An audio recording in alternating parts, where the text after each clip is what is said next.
Hey, welcome to the video. Here's what I need you to do. Smash the like button, subscribe to the page, and check out the podcast below in the description. This video is sponsored by Indeed.com/ham, where right now you can get a $75 sponsored job credit to upgrade your job post at Indeed.com/ham. Trey Lance or Jimmy Garoppolo, what are the factors here that Kyle Shanahan is considering? Kyle was asked about that Monday in his press conference and said, if Jimmy was 100% and could play unhindered, Jimmy Garoppolo would be the pick. This is not a direct quote. He said, though, I'm not going to, we play with Jimmy all year. I'm not going to replace him after everything. He didn't say everything he's done for us, but he's been the guy all year. I'm not going to replace him if he is 100%. Then was asked, but then he said, no one's 100%. So, we all know that is not a realistic scenario. Saying if Jimmy was 100%, he'd play is like saying if we win the Super Bowl, Jimmy will be our quarterback, right?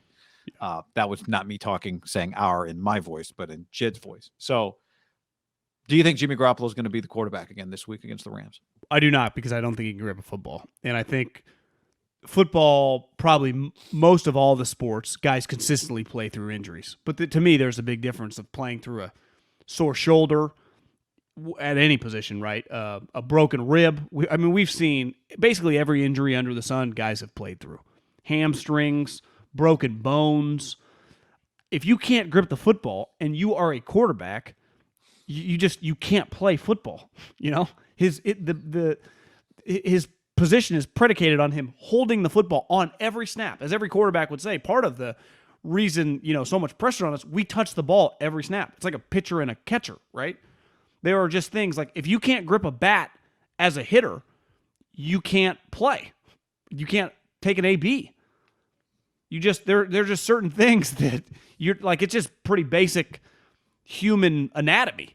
Now, I think there's a bigger picture, like where I sit, and now I'm attending the game, so I want to see Trey Lance live, but this is a pretty invaluable experience to get this opportunity that it's even a question. I understand as someone who's pounded the table for Trey, watching the game back, he has a long way to go.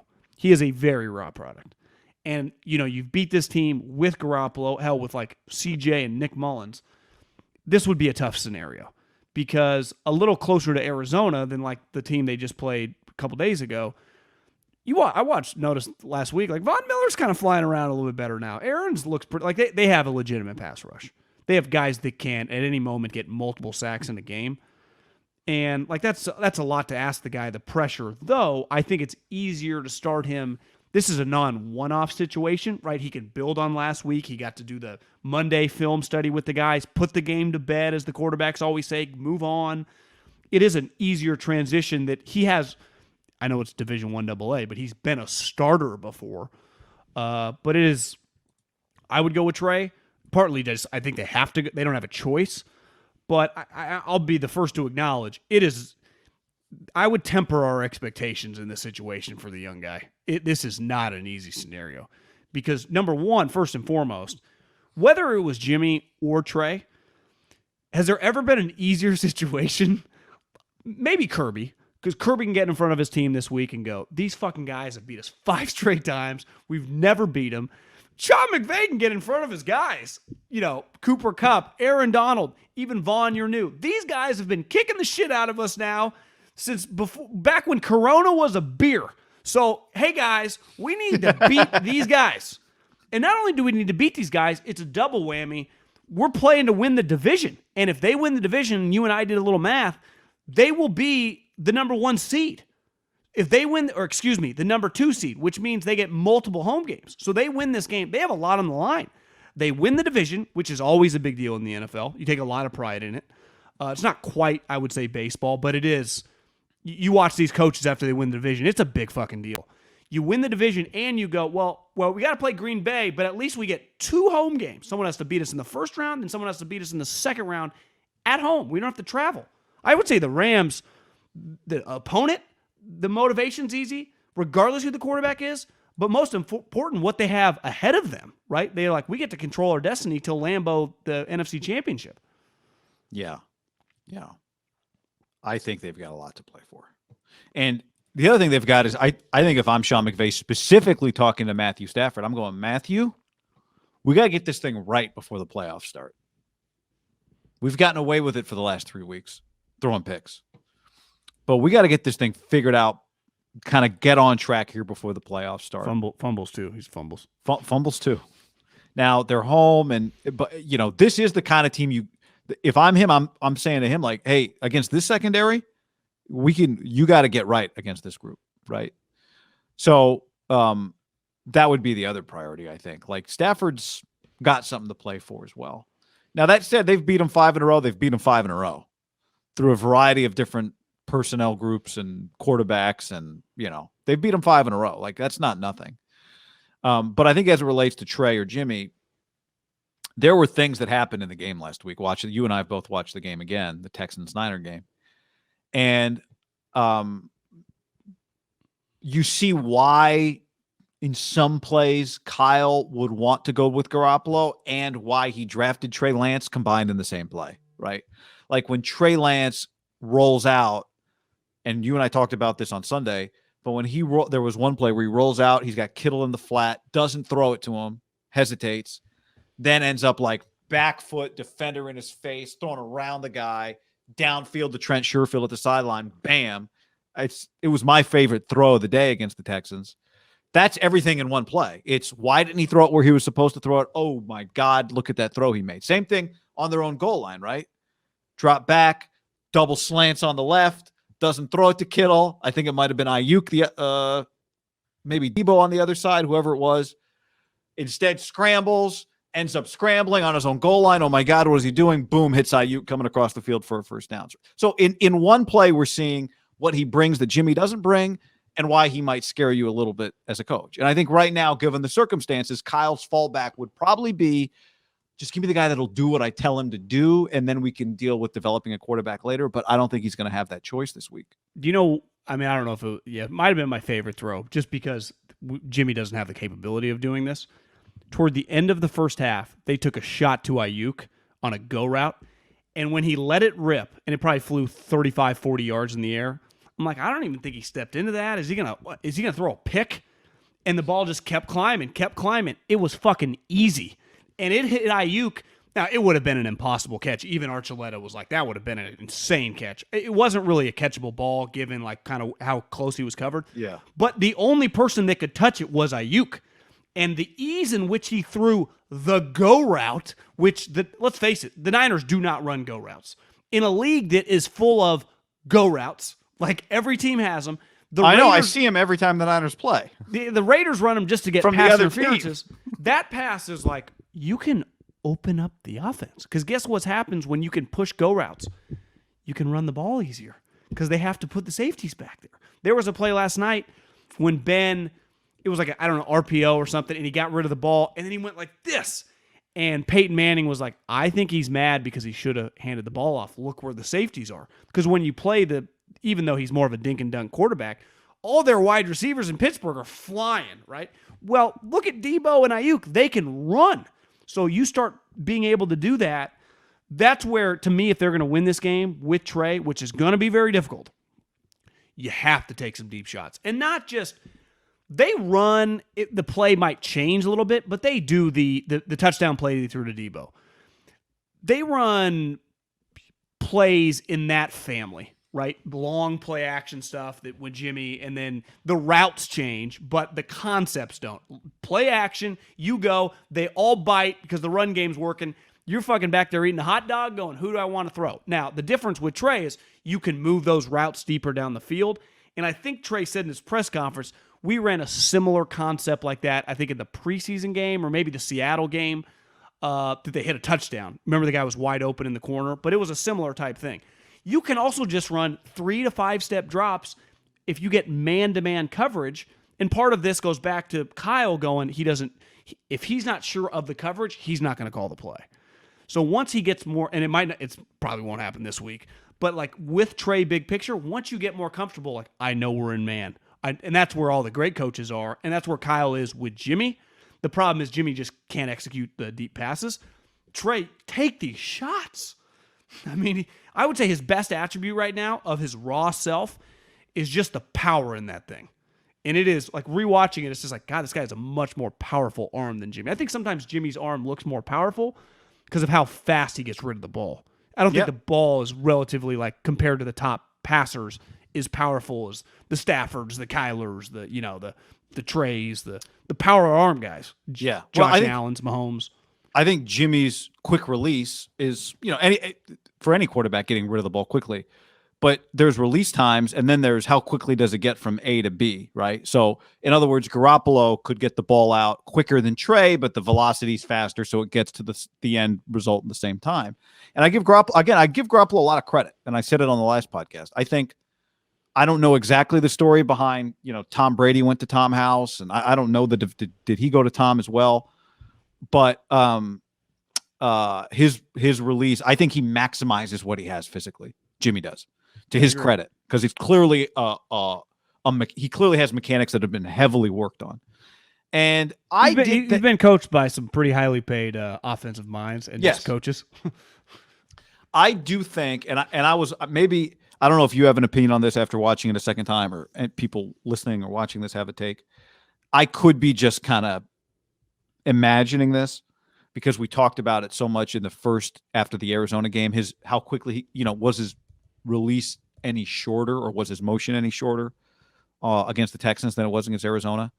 I think it might have been at the bottom point of where he holds the ball. Not quite. I think he might have brought it up and gotten rid of it quicker than he did against Arizona, but I could be wrong. Again, I didn't spend a lot of time looking at that just because it wasn't an issue against Houston. But it felt a little quicker.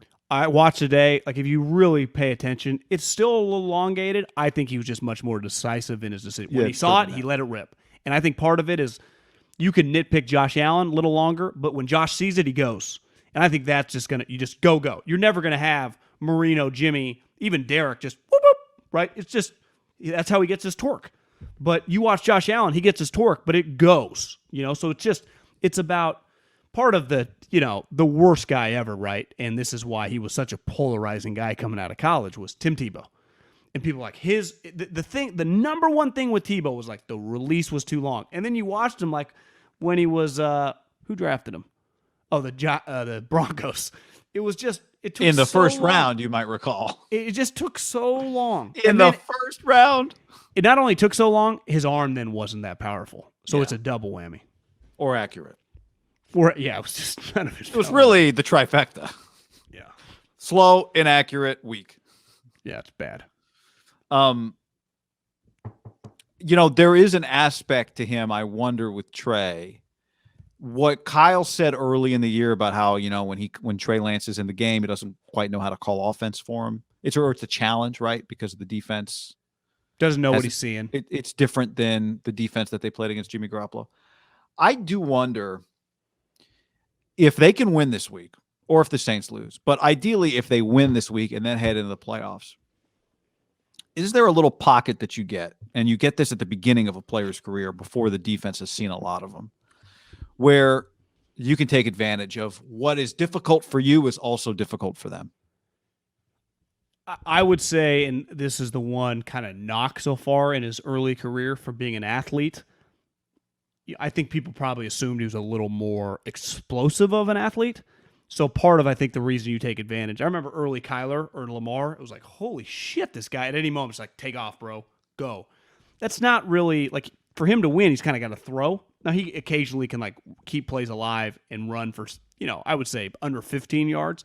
But he's not going to have these plays where it's like, oh, my God, 360 on the sideline, another 15 yards up the field. Like, to me, that's an element of, like, how do you prepare for these guys? Because that became like Lamar and Kyler. Once they, Kyler was a pretty good passer from day one. Lamar really improved. What do? Like, the guy in the open field basically turns into Justin Jefferson, right? Or, Alvin Kamara. Right. That's the one thing you watch him run. He's not, and I told you this, the one run that stood out to me was there was like a scramble where he had enough room, but guys were going to chase him. And I felt like he was running as fast as he could, and it looked like he was running faster than other times. Because I think other times when he scrambles outside the pocket to then run, he's like unsure if, he's, and I would understand this. Does Kyle want me to throw? Did I miss my read? There has to be just insane amount of information going through the guy's head.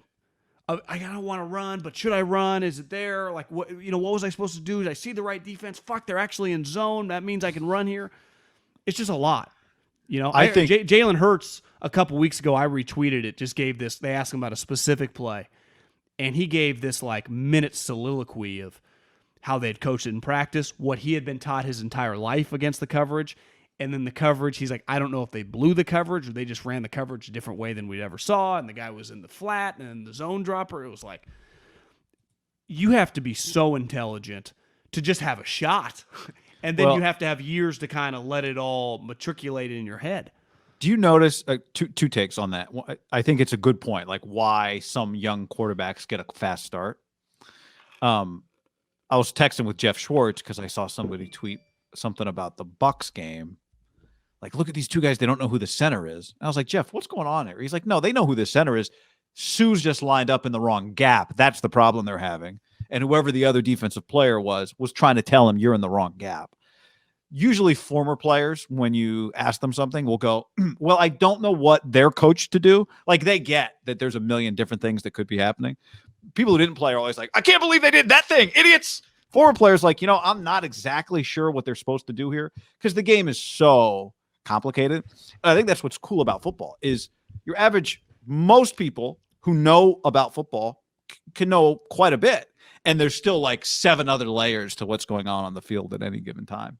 And it's a really layered game. You can enjoy football as a hardcore football film studier, or you can enjoy football as a casual fan or somewhere in the middle, right? There's something for everybody going on in the sport, which is what makes it great.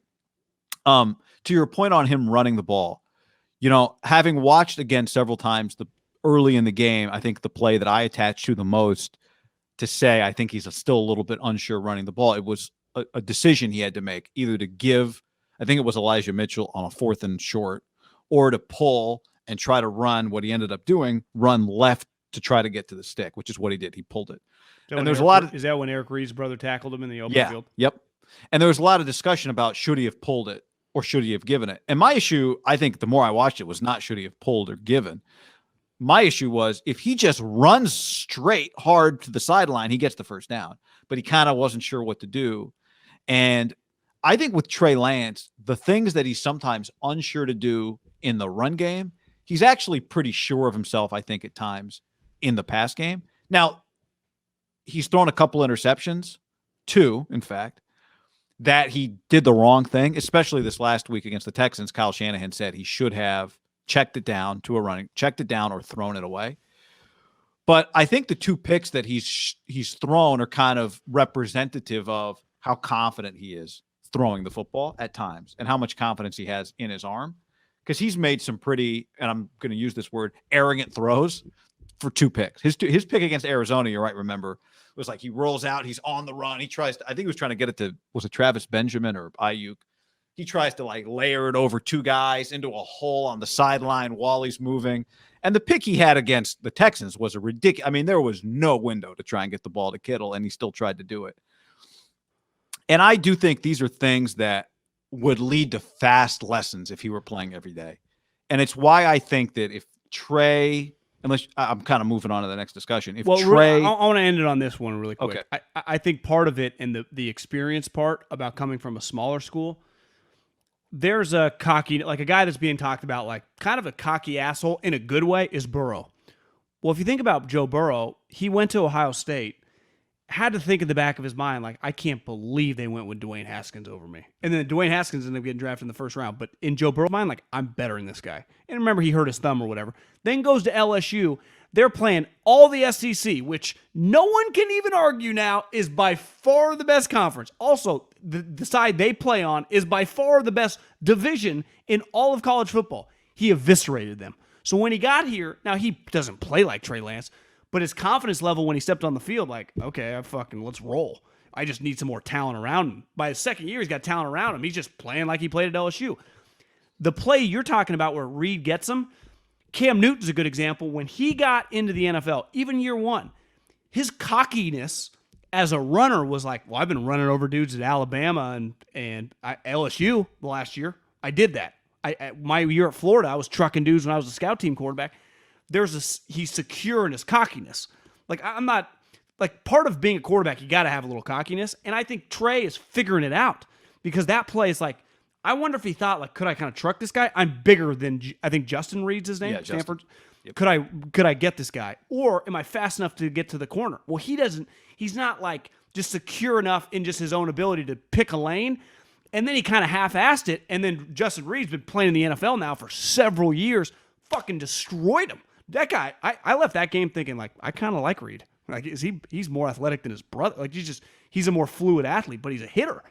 And I think part of it is just the only way for a guy that it's rare because it was the Parcells thing and it was conventional wisdom. And part of it is like in the NFL, it's not the NBA. You've played in college for 3 years. So at minimum, you're probably a 2-year starter. Like you've just had years of starting. And most guys that get drafted, especially high, are Division I players, but a lot of Power 5 guys.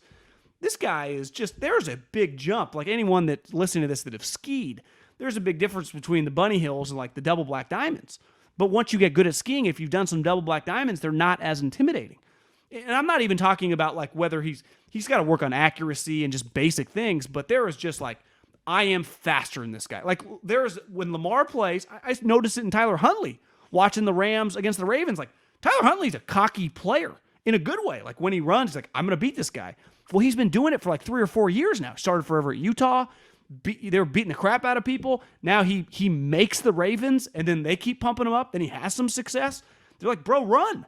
You know, I think part of it is just a built-in confidence that most guys in the NFL get a large percentage of that when they're playing at Michigan, when they're playing at Ohio State, when they're playing at, Fresno State. Like, you just build in the reps. Like, I think there's a pretty big difference of the reps he got. Yeah, you know? it's a big jump to make, right? To go, what worked there is going to work here. You know, it's one thing to go from high school and then you go to college and it worked in college, cool. Maybe it'll work in the NFL, cool. But his jump is so big, and there's also, I still think, an element of, I don't know if rust is the word, but it's just been a while. Because I do wonder if he's looking for big runs at times. Like, is he trying to break off?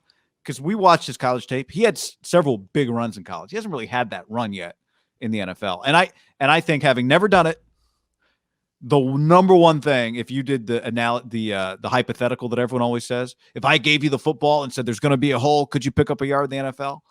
I think the answer to that question is no.